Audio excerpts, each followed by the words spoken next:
Everyone, we didn't expect it to take this long to make a new ToadView video, but we've been having some technical difficulties.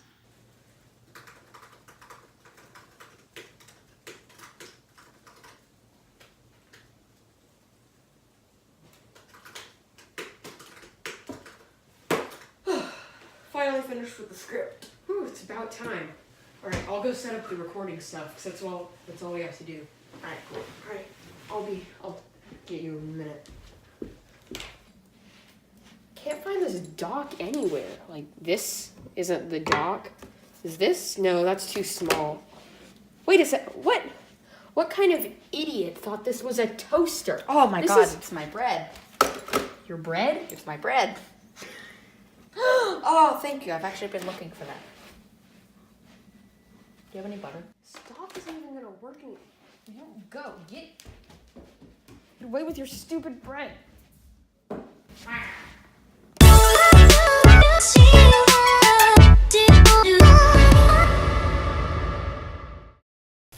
Hello everybody, and welcome to my review of Super Smash Bros. Ultimate for the Nintendo Switch. There are 3 warnings that I'm going to give out right now. Number 1, there will be spoilers. Number 2, this is very critical, and it's my opinion, so please leave if you're butthurt. Number 3, I know Sakurai worked hard on this game, but no game can be perfect, so this is not all meant to call Sakurai. Let's just start. Let's just start off with the main attraction of the game, Smash. This encompasses many different modes, so I'll just talk about the regular Smash first. The first thing you're greeted with when you enter normal Smash is this screen. I personally was immediately stricken with the tons of customization options. Like other games, you can choose whether to play stock, time, or stamina, and toggle between certain other features. New in Ultimate is Spirits, which I'll get to later. Stage selection can be modified so that the loser picks, or only Omega Form stages, or a variety of different options. I don't want to spend too much time explaining the minute details, however, as this video is already going to be very long. Once you choose your preferred rule set, you go on to pick a stage and characters. The first thing I did when I started the game was quickly jump into a match and just play. It felt fluid and the gameplay was clean and just nice overall. I also recognized my progress. In my opinion, a game whose main attraction is online play, or just something that isn't entirely organized, being able to recognize and feel progression while you're playing is incredibly important. Otherwise, it feels like you're just playing the same thing over and over again. In the Smash mode, I think it did this quite well, and I could very clearly see myself improving with each of the characters that I played with. You start off with 8 fighters, and gradually work your way up to 74. I had lots of fun just picking a random character and playing a couple games with them, and repeating. It's very accessible, and I can play a short game even if I barely have time to do so. I just want to stress again how fluid the controls are, and how you can get better.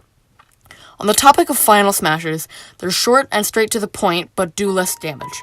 They're much more balanced, and they each do similar damage. They also feel like very strong attacks, which I like because it isn't just a straight KO unless the opponent is at very high damage. Therefore, the skill gap is shortened.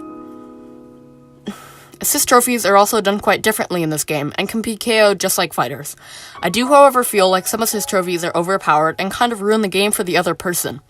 There are more than 50 of them, and I never found myself seeing the same one too many times, which is nice. Not everything about this mode is perfect, however. I think that the way you unlock characters isn't very great. The process is good in some respects because you can go at your own pace, but the ways you get them are just too random.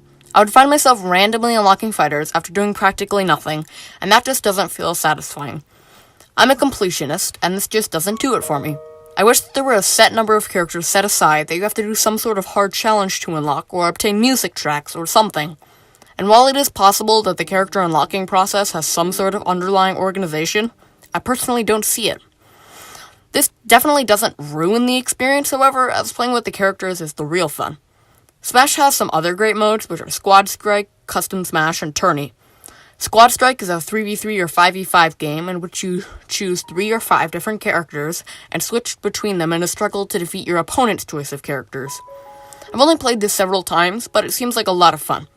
Custom Smash is golden, as now I can finally fulfill my dream of playing Mega Bunny Metal Curry Lay Fast 6 Smash.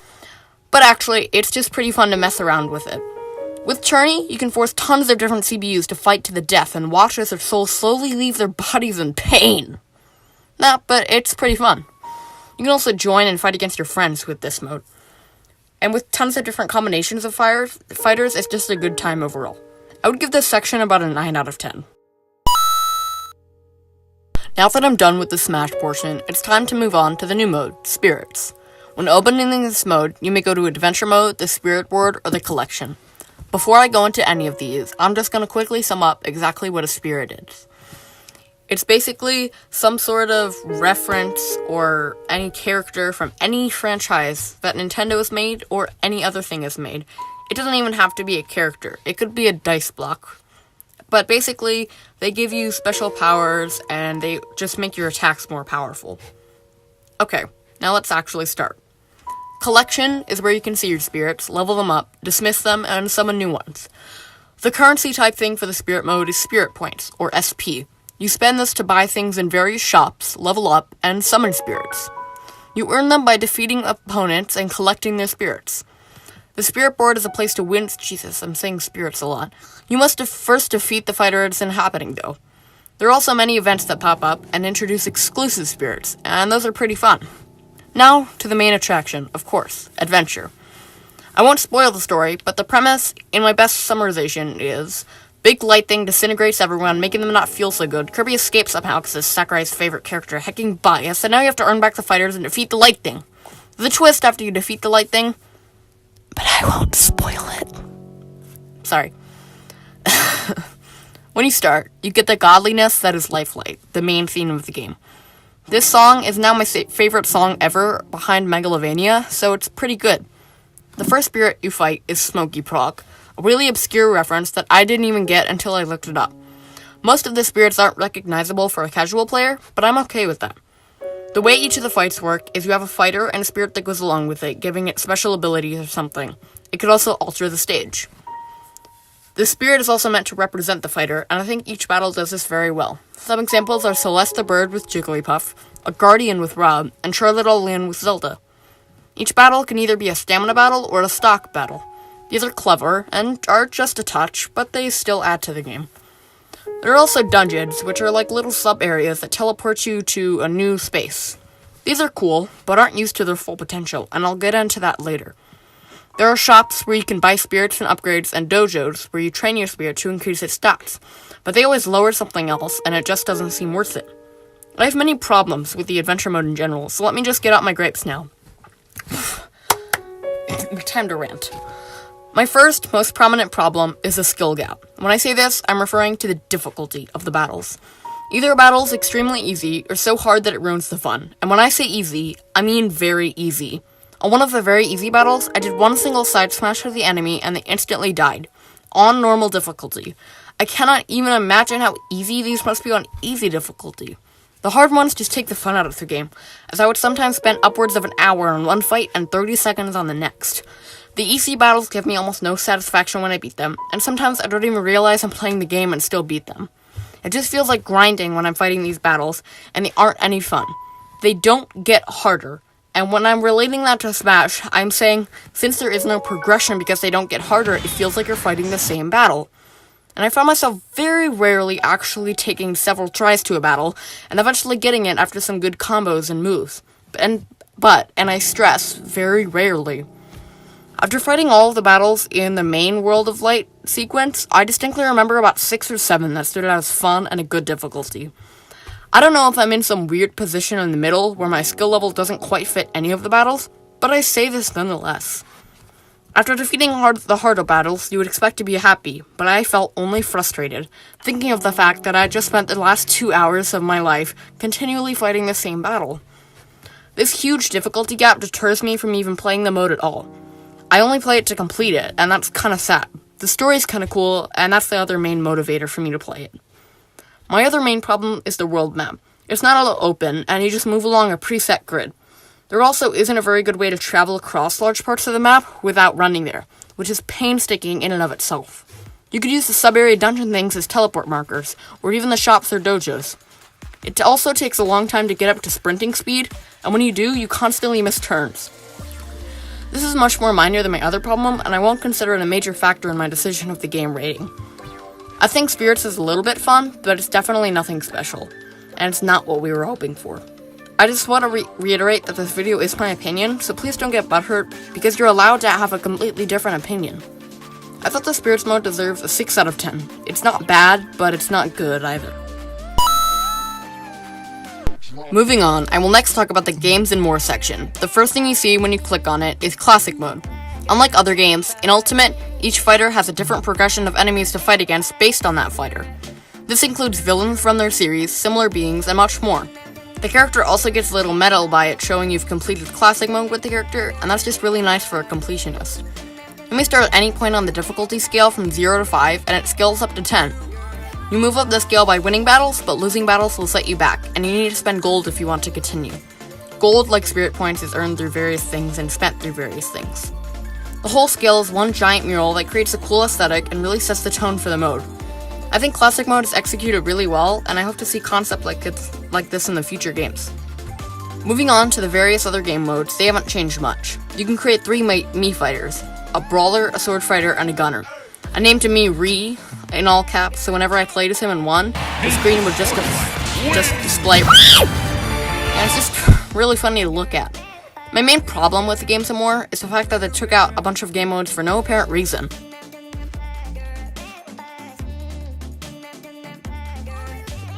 Oh, hey, Sakurai, we're gonna be in the game, right?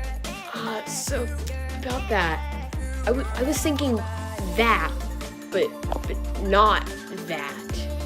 Well, I don't see any reason why you don't have to put us in. Yeah, buddy. You're not in the game. These modes include Home Run Contest, Target Breaker, and the thing with the giant bomb. I don't quite know the name. I can't think of any good reason why these modes would be taken out, and that just takes away from the game. I felt like Target Smash and Home Run Contest were things I could depend on to be in every game, but I guess not. Moving on, 100-man Smash hasn't changed much, and it's still a lot of fun, and I've yet to complete it because I'm not very good at the game, but I will eventually. Amiibo also haven't changed much, and I have 3 to use and level up. A new addition is Challenger's Approach, a mode, I can even call it that, where you can refight challengers you've lost to in the past. This is really nice, because if a challenger comes when I'm using Ice Climbers, you can bet I'm gonna get clapped. But now, I can use a character I'm comfortable with when fighting, and I don't have to wait a very long time before fighting them again. Games and More is pretty standard, coming in at an 8 out of 10. It could have been improved drastically by adding modes, but not everything can be perfect. The next section I will talk about is the Vault, or in other words, the completionist dream. And here, all of your music and spirits and records are kept in nicely in a nice, minimalist design menu. You can finally live your dream of listening to Waluigi serenade you with music of the night. My Super Smash Ultimate, I don't think there's a character limit. Silently he thrashes me, treating me up like Luigi.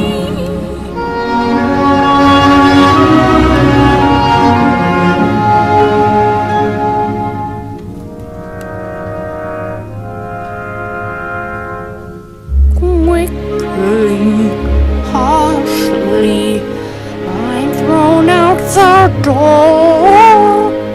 First dragged for the ride, then along the floor.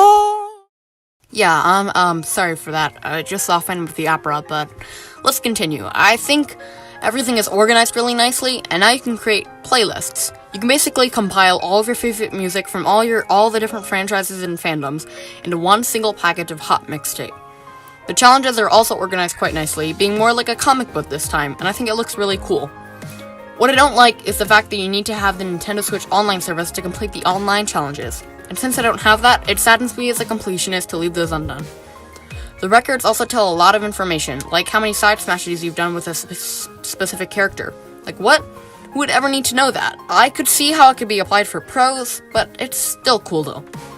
The shop is where you can buy spirits, music, and other various collectibles. It's again nice to have lots of things to spend gold on, and I like that a lot. I would give the Vault a 9.5 out of 10. Very cool, and I hope to see more of this. I can't tell you about the online service because I don't have it. If you want to know about it, please check out Arlo's channel. He does much better game reviews than me, and he has something about online for Smash Ultimate. His opinions are also somewhat conflicting with mine on the other modes, so if you want a second opinion, please check out his channel. I'll put him in the description, but I can't put him on the end card, because I'm not on the freaking YouTube partner program. No, but actually, I watch him a ton, and I think you should too. He's a cool channel. Finally, we have come to the ultimate decision. What is the rating of Smash, and should you buy? To rate it, I will take all the scores of the subsections and average them out. This comes to about an 8 out of 10, and if I'm being honest, I think that's what the game deserves. While the minute details were nice, and I like the organization and aesthetic, there were many glaring flaws throughout the giant various modes, and I think that's what made it an 8 out of 10. I still think the game is good, and also, this is my opinion. You could think this game is the best or the worst, and I don't have a say in that. The purpose of this review is to inform, not to persuade. If you have a different view of the game, please say something in the comments below, because I'd love to read them. Also, if you have any criticisms, please do put them in the comments below, because I want to know how to get better. With that, my review of Super Smash Bros. Ultimate for the Nintendo Switch is concluded. Thank you all so much for watching, and I hope you have a wonderful day. See you next time. Hey, so I didn't have a good place to put this in the video, but for the modes that were taken out, I used a video by Choctopus. He's going to be the second link in the creator section. Thank you.